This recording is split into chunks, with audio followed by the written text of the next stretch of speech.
antara stasiun Manggarai Sudirman.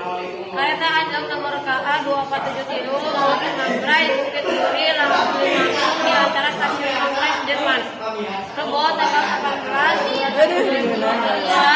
sekitar jam 15:16.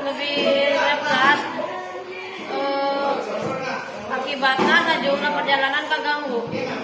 Karena relasi Bogor ke Tanah Abang jeung Jatinegara kitu oge sebalikna pikeun sementara waktu teu tiasa dilakukan.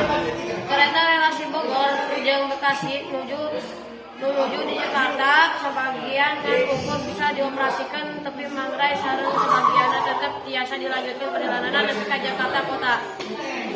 Pikeun nu ngagunakeun jasa anu embung Nagoan bisa menggunakan tiket di loket stasiun sareng ditanggapan digunakan moda transportasi lain.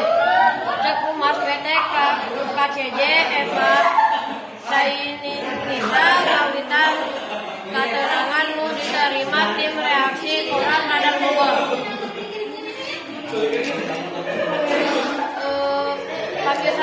Pemirsa sakitu wae mata tisu kuring anu biasa dikuring reporter kuring serangan kameramen sing kuring bagus panyakun tes kuring nyata nu lokal sakitu wae nu tiasa dicaritakeun. Wassalamualaikum warahmatullahi wabarakatuh.